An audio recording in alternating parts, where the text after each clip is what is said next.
एक तरफ जहां बीजेपी के खेमे में यह मंथन चल रहा है कि मुख्यमंत्री पद पर वो किसको जिम्मेदारी सौंपे, तो वहीं करारी हार के बीच आम आदमी पार्टी के खेमे में भी लगातार बैठकों का दौर जारी है और हार पर मंथन किया जा रहा है। लेकिन एक सवाल और एक बात कि बीजेपी के जो वादे हैं उनकी निगरानी अब आम आदमी पार्टी अगले इन 5 सालों में करने वाली है। तो वहीं असदुद्दीन ओवैसी इस करारी हार के बाद कांग्रेस और आम आदमी पार्टी को बी टीम बताने लगे हैं। रिपोर्ट आपको दिखाते हैं।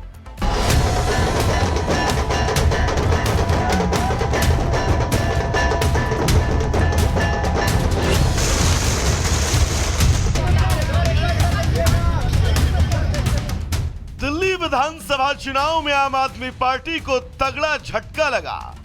2013 से दिल्ली की सत्ता पर काबिज आपको करारी हार का सामना करना पड़ा। उसने न सिर्फ अपना सबसे मजबूत किला गंवाया, बल्कि उसके कई बड़े नेता अपनी सीट तक न बचा पाए। केजरीवाल, मनीष सिसोदिया, सौरभ भारद्वाज, सत्येंद्र जैन और सोमनाथ भारती जैसे आम आदमी पार्टी के दिग्गज नेताओं को हार का सामना करना पड़ा। दिल्ली की गद्दी गंवाने के बाद अब आम आदमी पार्टी में बैठक का दौर जारी है।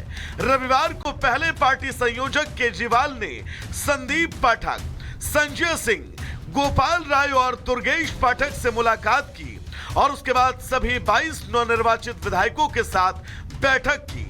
आतिशी ने इस बैठक में शामिल होने से पहले राज्यपाल से मिलकर मुख्यमंत्री पद से अपना इस्तीफा सौंपा, जिसके बाद वो केजरीवाल के साथ विधायकों की बैठक में शामिल हुई।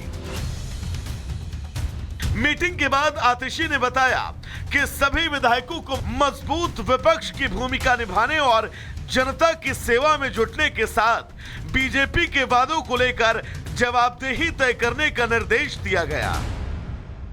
भारतीय जनता पार्टी ने वादा किया कि पहली कैबिनेट की बैठक में 2,500 रुपए की स्कीम पास की जाएगी। तो आम आदमी पार्टी इस पर भारतीय जनता पार्टी की जवाबदेही को सुनिश्चित करेगी और हम भारतीय जनता पार्टी को ये कहना चाहेंगे, सभी सुविधाएं जारी रहेंगी, सरकारी स्कूल अच्छे रहेंगे, मोहल्ला क्लिनिक में फ्री इलाज चलता रहेगा।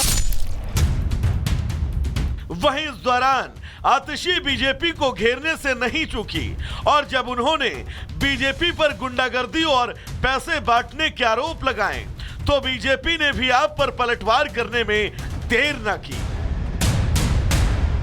तो जितनी गुंडागर्दी से ये चुनाव हुआ, दिल्ली के इतिहास में ऐसा चुनाव कभी नहीं हुआ होगा।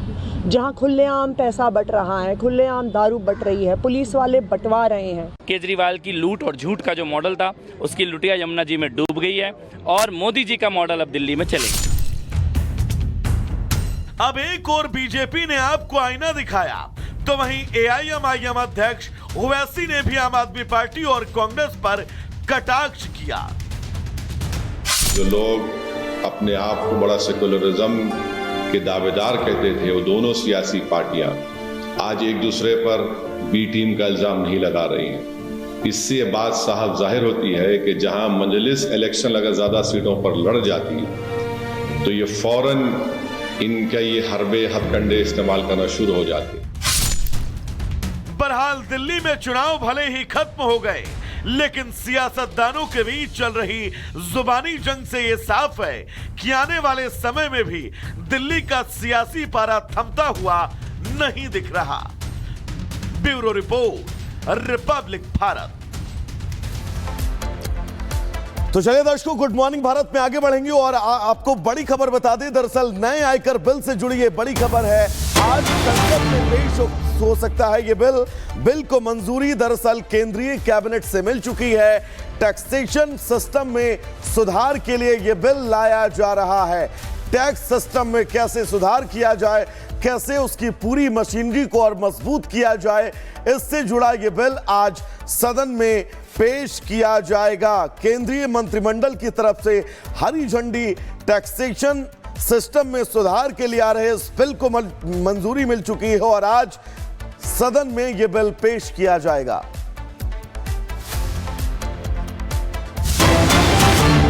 बीच महाकुंभ से जुड़ी एक अहम जानकारी आपको दे दे। महाकुंभ मेले में आग की घटना सामने आई है। एक दुकान में देर रात आग लगी है। मेले के सेक्टर 23 की घटना है।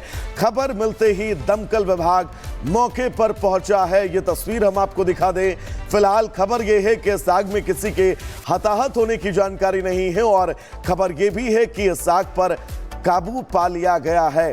एक दुकान महाकुंभ की जिसमें यह भीषण आग लगी है। तो मेले के सेक्टर 23 की घटना, देर रात की तस्वीर हम आपको दिखा रहे हैं और आप देख सकते हैं कैसे फायर फाइटर इस वक्त ग्राउंड पर आपको नजर आ रहे होंगे। आग बुझाए जाने की कवायद यहां पर जारी है।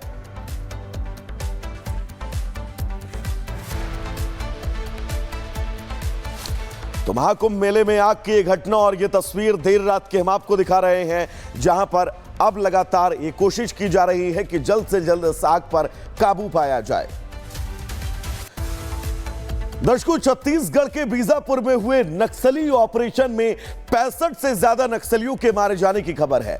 नक्सली हमले में 2 जवान शहीद हुए हैं, जबकि नक्सल ऑपरेशन के बाद हथियार भी बड़ी मात्रा में बरामद किए गए हैं। रिपोर्ट आपको दिखाते हैं।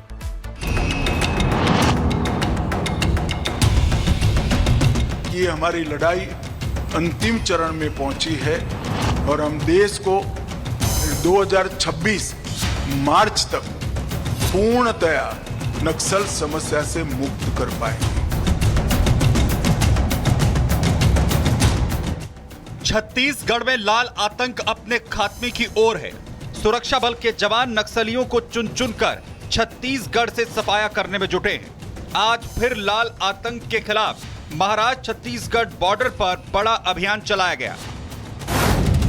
बीजापुर के नेशनल पार्क इलाके में पिछले कुछ सालों का सबसे बड़ा नक्सल ऑपरेशन हुआ। डीआरजी और एसटीएफ के 650 से ज्यादा जवानों ने नक्सलियों को घेर कर मारा। नक्सलियों और जवानों की तरफ से भीषण गोलीबारी हुई, जिसमें 2 जवान शहीद हो गए। इस नक्सल ऑपरेशन के दौरान AK-47 और इंसास राइफल जैसे खतरनाक हथियार बरामद हुए। प्रातः 8 बजे से अनेक बार माओवादी सुरक्षा बल के बीच में मुठभेड़ हुई। मुठभेड़ के पश्चात इलाके के सर्चिंग में अब तक कुल 31 माओवादियों का डेड बॉडी रिकवर की गए थे। सभी माओवादियों का शिनाख्ती की कार्रवाई की जा रही है। आसपास इलाका में सर्चिंग अभियान रीइंफोर्समेंट टीम्स के माध्यम से की जा रही है। बताया जा रहा है कि छत्तीसगढ़ महाराष्ट्र सीमा पर जहां पर ये मुठभेड़ हुई, वहां पर बीजापुर डीआरजी, एसटीएफ और बस्तर फाइटर के जवानों ने मुठभेड़ के लिए पहले से पूरी तैयारी कर रखी थी और पूरी प्लानिंग के तहत सफल ऑपरेशन को अंजाम दिया गया। एक बहुत ही सफल मुठभेड़ में पुलिस और सुरक्षा बलों ने 31 चरमपंथियों को, नक्सलपंथियों को निष्क्रिय कर दिया। ये अभूतपूर्व सफलता इस बात का द्योतक है कि जो माननीय गृह मंत्री जी ने कहा था कि भारत में चरमपंथी और लेफ्ट विंग एक्सट्रीमिज्म समाप्त कर दिया जाएगा, मुठभेड़ से ये स्पष्ट हो गया कि सरकार ने जो कहा था उसकी कार्य योजना के ऊपर उसके द्वारा बड़ी सूझबूझ के साथ, पारस्परिक समन्वय के साथ सुरक्षा बल इनकी कमर तोड़ने में लगे हुए हैं। अब तक मिली जानकारी के मुताबिक नेशनल पार्क इलाके से नक्सलियों के शव बरामद किए जा चुके हैं। इलाके से भारी मात्रा में हथियार और विस्फोटक भी मिले हैं।